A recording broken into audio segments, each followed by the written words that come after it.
علی رسولہ الکریم اما بعد فاعوذ باللہ من الشیطان الرجیم بسم اللہ الرحمن الرحیم۔ رمضان 2019 کا آج اعتکاف کا پہلا دن ہے۔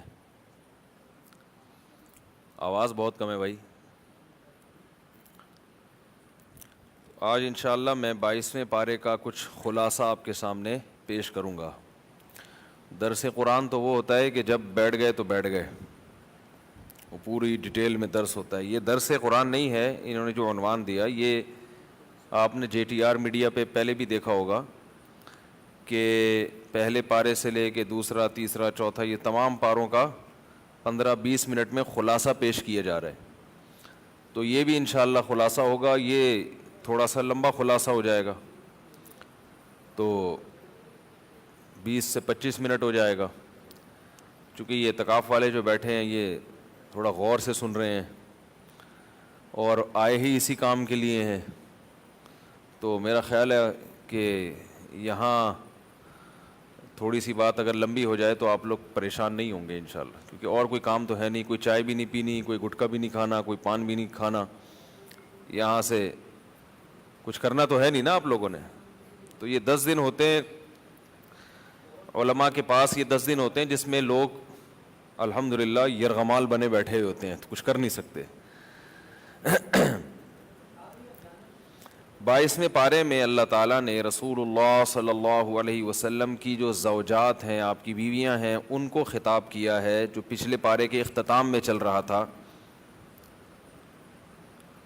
وہ خطاب یہ تھا کہ یا نساء النبی، اے نبی کی بیویوں، اگر تم یہ چاہتی ہو کہ تمہیں دولت چاہیے، مال چاہیے، تو اللہ نے اپنے نبی سے کہا کہ ان کو بلائیں اور ان کو طلاق دیں اور مال و دولت دے کر رخصت کر دیں۔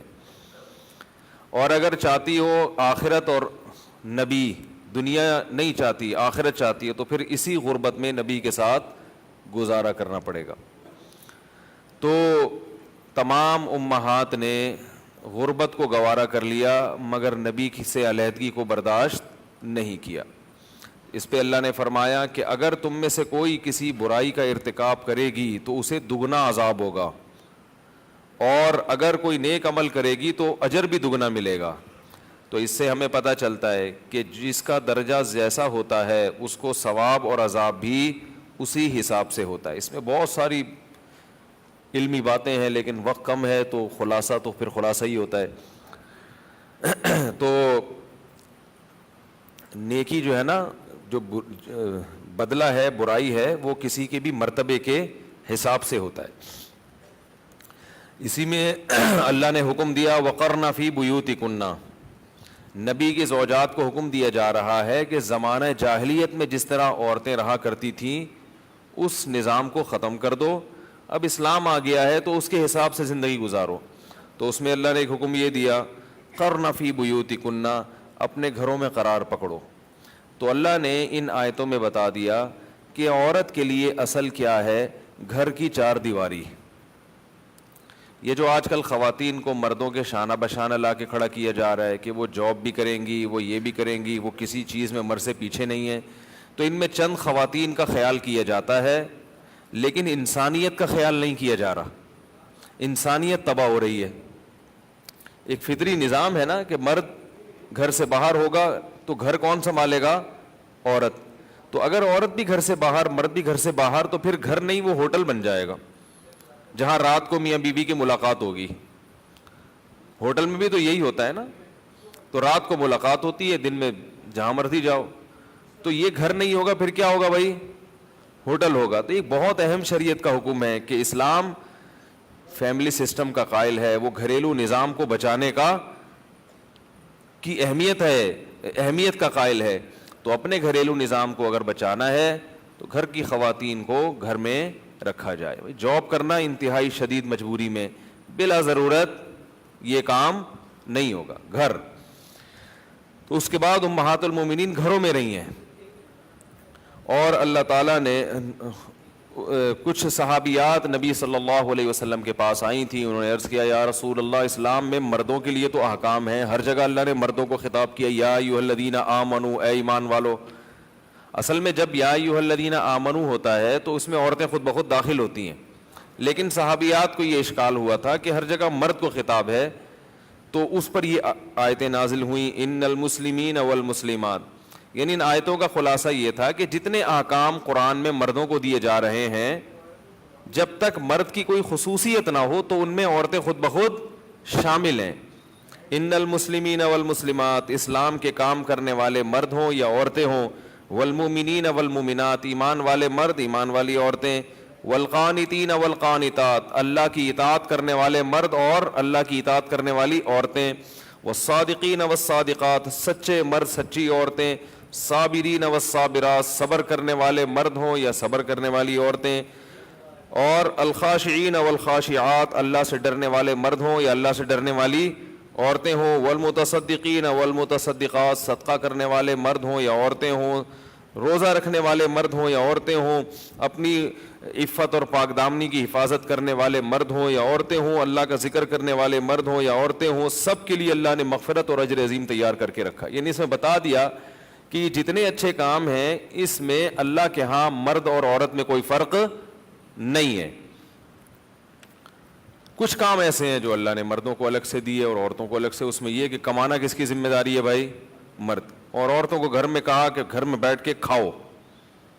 دیکھو جو گھر میں بیٹھ کے پیڑے کھا رہا ہو اسے لوگ کہتے ہیں یار تمہیں شرم نہیں آتی، کرتے ورتے کچھ ہو نہیں، گھر میں بیٹھ کے پیڑے کھاتے ہو، تو وہ اس کو ذلت محسوس ہوتی ہے نا. لیکن عورت کو کتنا بڑا اللہ نے مقام دے دیا کہ گھر میں بیٹھ کے پیڑے کھاؤ، تمہیں ضرورت نہیں ہے گھر سے باہر جانے کی، اور تمہیں کوئی شرمندہ بھی نہیں کر سکتا، کوئی تانا بھی نہیں دے گا کہ بھئی تمہیں شرم نہیں آتی، گھر میں بیٹھ کے پیڑے کھاتی ہو. وہ کہے کیوں شرم آئے، اللہ نے مجھے حکم دیا گھر میں بیٹھو اور شوہر کی آمدن کے پیڑے گھر میں بیٹھ کے کھاؤ. تو وہ اس میں شرمندہ، وہ تو کہے گی بھائی اللہ کا حکم ہے. تو یہ کتنا بڑا اللہ نے عورت کو اعزاز دیا. لیکن مغربی کلچر نے آج بالکل سارا سیٹ اپ ہمارا کیا کر دیا ہے؟ خراب کر دیا، تباہ کر دیا. ابھی وہ آیا ہے نا سامنے جو کیس، وہ نیب کے چیئرمین کا اور جو کچھ ہوا اس پر میں نے ایک بیان ریکارڈ کروایا، لیکن اس میں ایک یہ بھی تو ہے کہ یہ عورتیں اگر گھروں میں بیٹھیں گی تو اس طرح کے اسکینڈل بنیں گے. اگر یہ گھر میں بیٹھیں گی تو اس طرح کے اسکینڈل بنیں گے، اور اگر یہ گھروں سے باہر اسی طرح آفیسز میں جاب کریں گی تو یہ ایک نہیں اور بنیں گے. وہ تو کوئی یوٹیوب کی میں آ جاتا ہے، کوئی نہیں آتا، ہو سکتا ہے وہ فیک ہو، ہمیں نہیں اس سے کی حقیقت، لیکن اس کی جڑ کو میں جانا چاہیے کہ یہ تمام حالات وہیں خراب ہوتے ہیں جہاں مرد اور عورت کا اختلاط ہوتا ہے. اسی میں اللہ نے امہات المومنین کو پردے کا حکم دیا. وَإِذَا سَأَلْتُمُوهُنَّ مَتَاعًا فَاسْأَلُوهُنَّ مِنْ وَرَاءِ حِجَابٍ، کہ صحابہ کرام امہات المومنین سے مسائل پوچھنے آیا کرتے تھے، کیونکہ گھر کے مسائل، گھریلو زندگی نبی کی، آپ کی زوجات کے علاوہ کوئی بھی نہیں جانتا. تو اللہ نے حکم دیا پردے کے پیچھے سے ان سے مسائل پوچھو، حالانکہ امت کی مائیں قرار دیا ان کو. اور اللہ نے پردے کے بارے میں احکام نازل کیے، لا جناح علیہن فی آبائہن ولا ابنائہن، کہ یہ سب پردہ کریں سوائے اپنے باپ دادا سے، اپنے اولادوں سے، اپنے بھائیوں سے، اپنے بھتیجوں سے، اپنے بھانجوں سے، عورتوں سے اور غلاموں سے. ان کے علاوہ اللہ نے حکم دیا سب سے کیا کرنا پڑے گا؟ پردہ. تو اللہ تعالیٰ نے جتنے بھی مرد ہیں قرآن میں ان کی تفصیل بیان کر کے بتایا کہ ان مردوں کے علاوہ عورتوں کو باقی سب سے پردہ کرنا پڑے گا. تو یہ گھر میں جا کے اپنے گھر والوں کو بتا دیجیے گا اپنی طرف سے. یہ بھی اللہ نے ان آیات میں حکم دیا، یا ایھا النبی قل لازواجک وبناتک ونساء المؤمنین، تمام عورتوں سے کہہ دیجئے، عام مسلمان عورتوں سے بھی، کہ یدنین علیہن من جلابیبہن، جب گھر سے باہر نکلیں تو پردہ کیا کریں، اپنے سینوں پہ چادریں ڈالیں. ایسے زمانہ جاہلیت کی طرح جیسے عورتیں بے پردہ نکل جایا کرتی تھیں اس طرح نہ کیا کریں.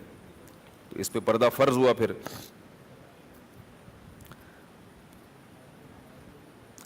نکاح میں جو خطبہ پڑھا جاتا ہے نا، وہ خطبہ بھی یہ 22ویں پارے کی آیات ہیں سورہ احزاب کی، ان آیتوں کو اکثر پڑھا جاتا ہے.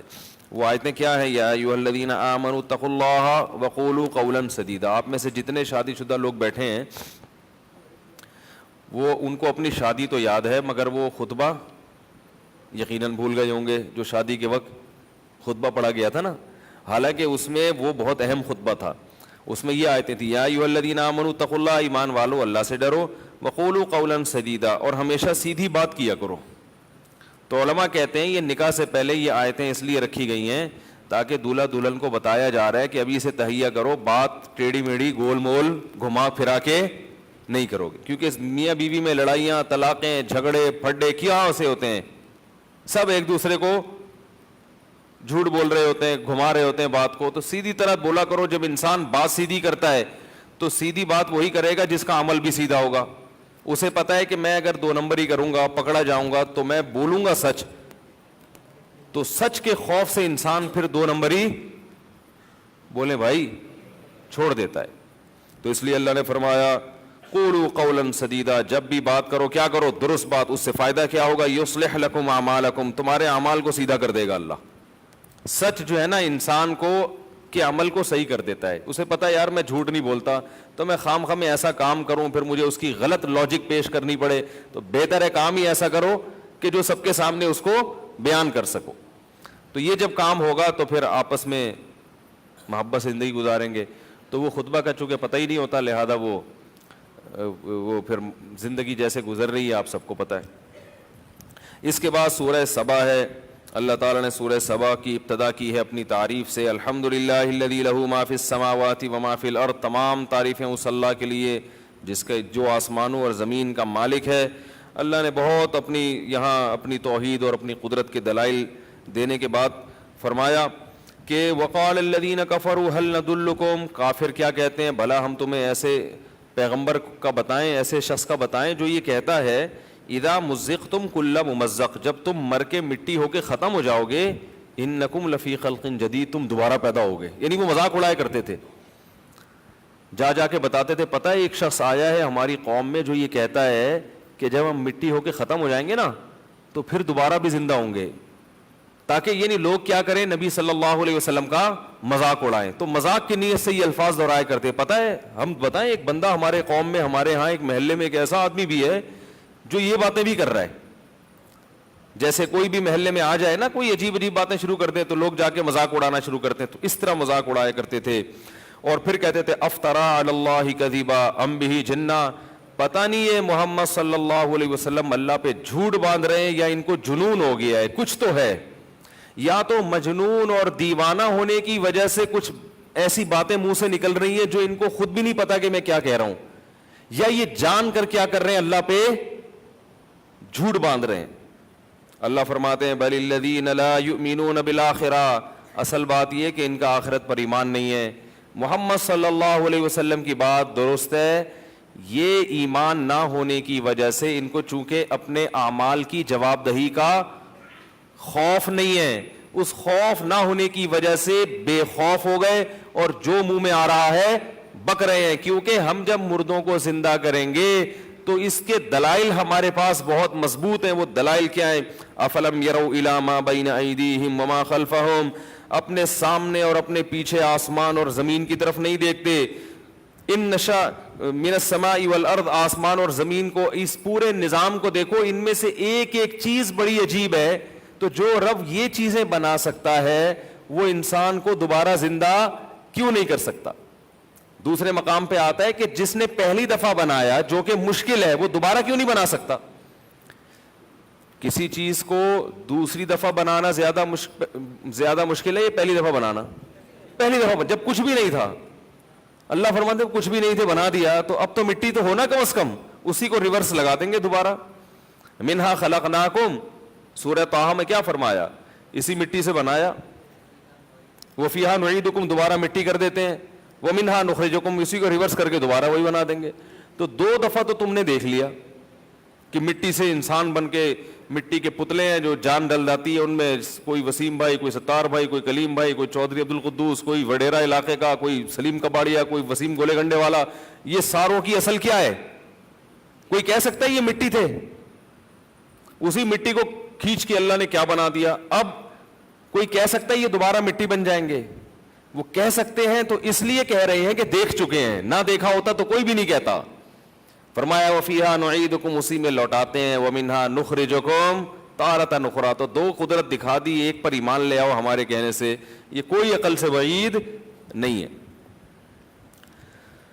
اس میں اللہ نے حضرت داؤد علیہ الصلاۃ والسلام کا بھی تذکرہ کیا، جن کو اللہ نے جن کے ہاتھ میں لوہا نرم کر دیا تھا کہ یا جبال اوبی معہ والطیر، فرمایا داؤد علیہ السلام جب اللہ کی حمد و ثنا کرتے تو پہاڑوں کو حکم دیا جاتا اور پرندوں کو کہ تم بھی داؤد کے ساتھ اللہ کی حمد و ثنا بیان کرو۔ یہ داؤد علیہ السلام کا معجزہ تھا کہ جب لا الہ الا اللہ کی تسبیح پڑھتے تو پہاڑ اور پرندے بھی آپ کے ساتھ اس تسبیح میں شریک ہو جایا کرتے تھے۔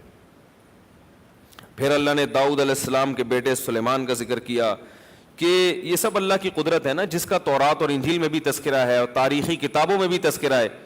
تو اللہ فرماتے ہیں ولی سلیمان الریح، ہم نے سلیمان کے لیے ہواؤں کو مسخر کر دیا، اور ومن الجن، جنات کو تابع بنا دیا، من یعمل بین یدیہ، جو سلیمان کے سامنے اللہ کے حکم سے بڑی محنت اور مشقت والے کام کیا کرتے تھے۔ یہ جو احرام مصر ہے نا، دنیا کا ایک عجوبہ ہے، یہ اس لیے عجوبہ ہے کہ یہ سمجھ میں نہیں آتا انسان نے یہ کیسے کیا ہے۔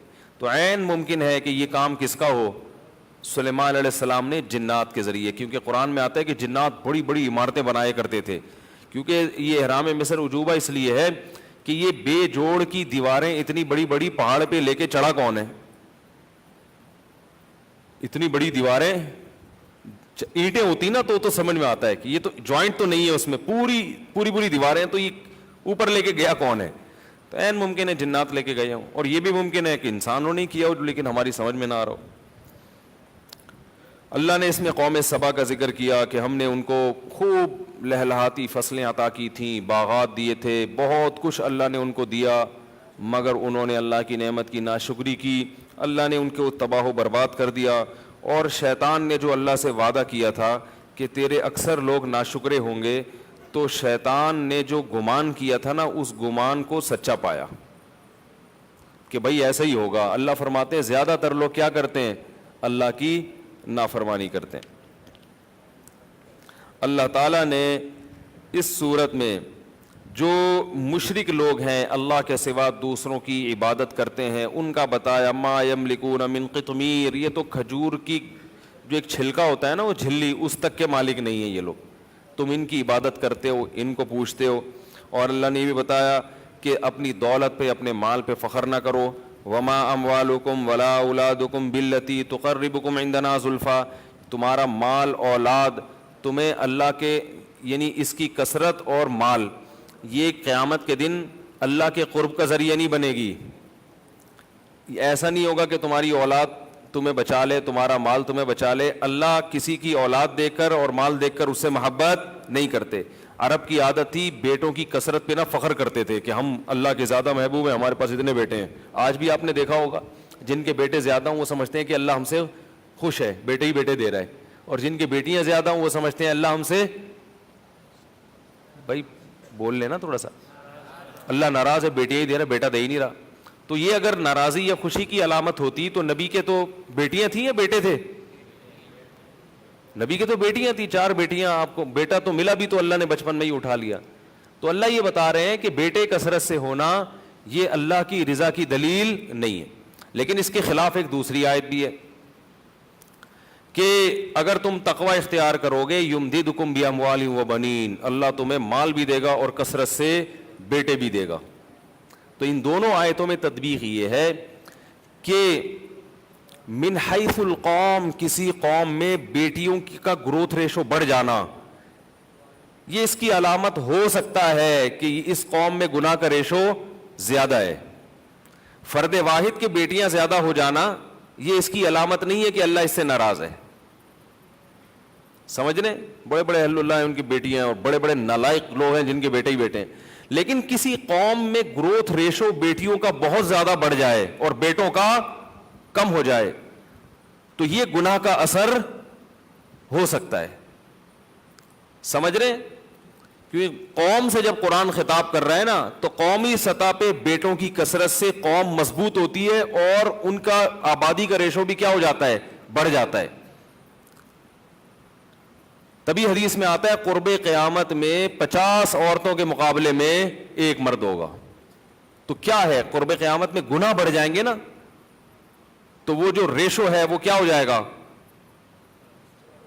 وہ اس کا بیلنس خراب ہو جائے گا، توازن خراب ہو جائے گا۔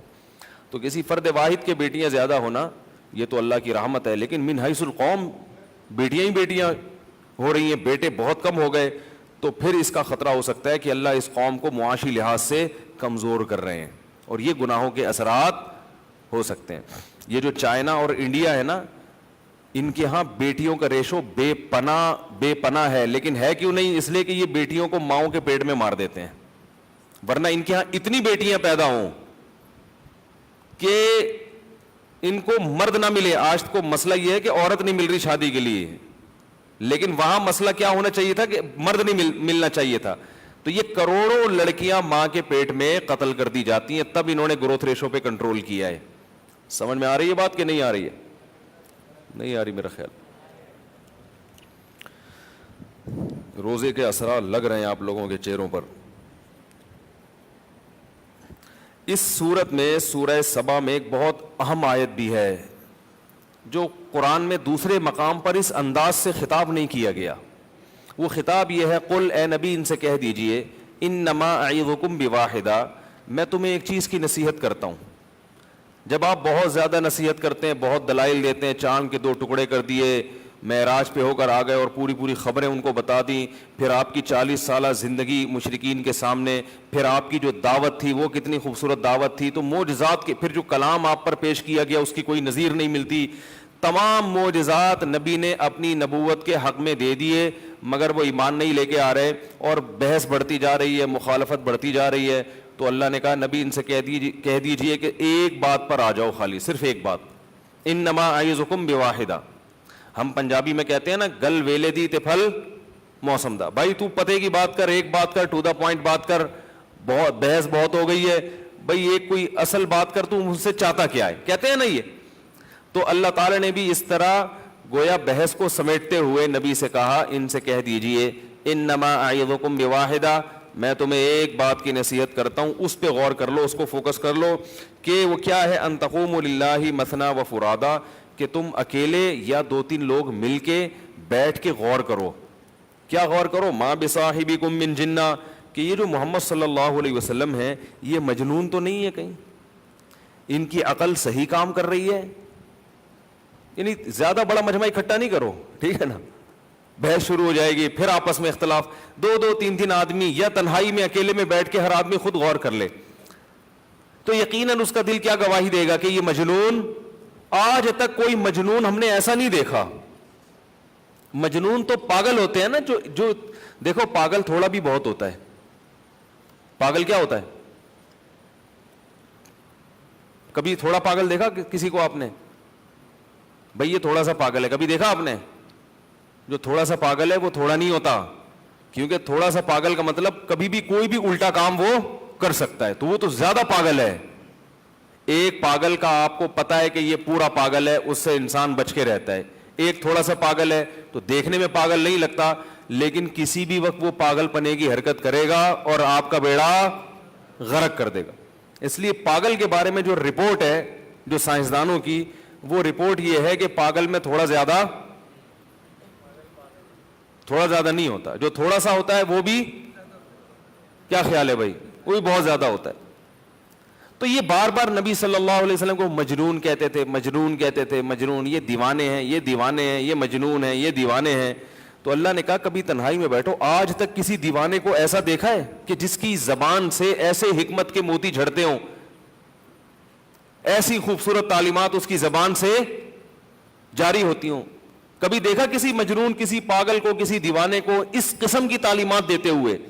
آپ یوٹیوب پر جائیں، روحانی علاج والوں کو سرچ کریں تو آپ کو ان کی ایک بات بھی سمجھ میں نہیں آئے گی، اور لوگ کہیں گے یہ بہت پہنچے ہوئے ہیں، بہت ہی ایسی باتیں جو ہماری مینٹل اپروچ سے کیا ہیں، اونچی ہیں۔ حالانکہ کوئی آدمی ایسی باتیں کرے جو آپ کی سمجھ میں نہ آ رہی ہو تو یا تو آپ پاگل ہیں یا وہ پاگل ہے، یا تو آپ پاگل ہیں کہ آپ کی سمجھ میں ہی نہیں آ رہا اتنی دیر سے کہ کیا کہہ رہی ہے، یا وہ پاگل ہے کہ وہ باتیں ایسی کر رہا ہے جو کسی کی بھی سمجھ میں نہیں آ رہی۔ پیغمبر کی جتنی باتیں ہیں بڑے آرام سے سمجھ میں آتی ہیں، جتنے احکام، وَقَضَىٰ رَبُّكَ أَلَّا تَعْبُدُوا إِلَّا إِيَّاهُ، تیرے رب نے فیصلہ کر دیا کہ عبادت صرف اللہ کی ہوگی، وَبِالْوَالِدَيْنِ إِحْسَانًا، والدین کے ساتھ اچھا سلوک ہوگا، حَمَلَتْهُ أُمُّهُ كُرْهًا وَوَضَعَتْهُ كُرْهًا، تیری ماں نے بوجھ کے ساتھ تجھے اٹھایا، تکلیف کے ساتھ تجھے جنا ہے, 2.5 سال 2 سال اپنی چھاتی سے لگا کے رکھا, تو کیسے اس ماں کے ساتھ تو ناانصافی کر سکتا ہے؟ ایسی دعوت اور ایسا انداز کیا مجنون اور دیوانوں کا ہوا کرتا ہے سمجھانے کا؟ کیسا خوبصورت دین, یہ رمضان دیا, آخری عشرے میں اعتکاف کیا, زکوٰۃ کا پورا نظام بنا کے چلے گئے, سود کو حرام قرار دے کے چلے گئے, رشتہ داری جوڑنے کا حکم دیا. تو اللہ فرماتے ہیں تنہائی میں بیٹھ کے غور کرو, ان کی جو تعلیمات ہیں ان تعلیمات سے کہیں بھی دیوانگی یا پاگل پن یا جنون کہیں بھی نہیں جھلکتا.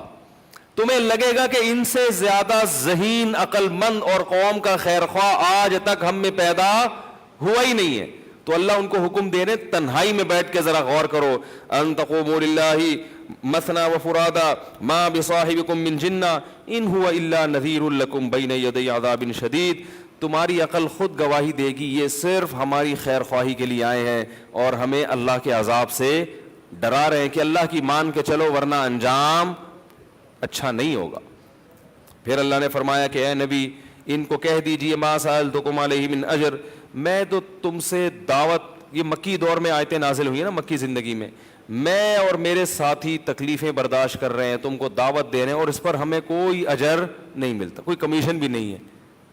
کسی شخص کو ایک بات کرنے پر مخالفت بھی ہو, کچھ بھی پیسے نہ مل رہے ہوں, تو یا تو بھائی یا تو وہ پاگل ہوگا یا وہ برحق ہوگا.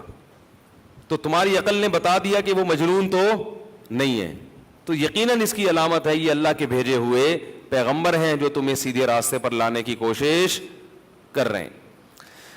میرا خیال ہے یہ بیان اگر رات کو رکھا جائے تو اچھا ہے, تھوڑے سے پیٹ میں کچھ جائے گا اور صحت ہوگی تو ذرا تازگی کے ساتھ سنیں گے نا. ایسے آپ لوگوں کے چہرے بالکل مرجھائے سے لگ رہے ہیں کہ مجھے بات کرنے میں مزہ نہیں آ رہا. صحیح بتاؤں جو تھوڑے چہرے ہوتے ہیں نا سامنے بیٹھے ہوئے لوگوں کے, فریش ہوتے ہیں, ایسے بیدار ہوتے ہیں, تو مزہ بھی آتا ہے بات کرنے.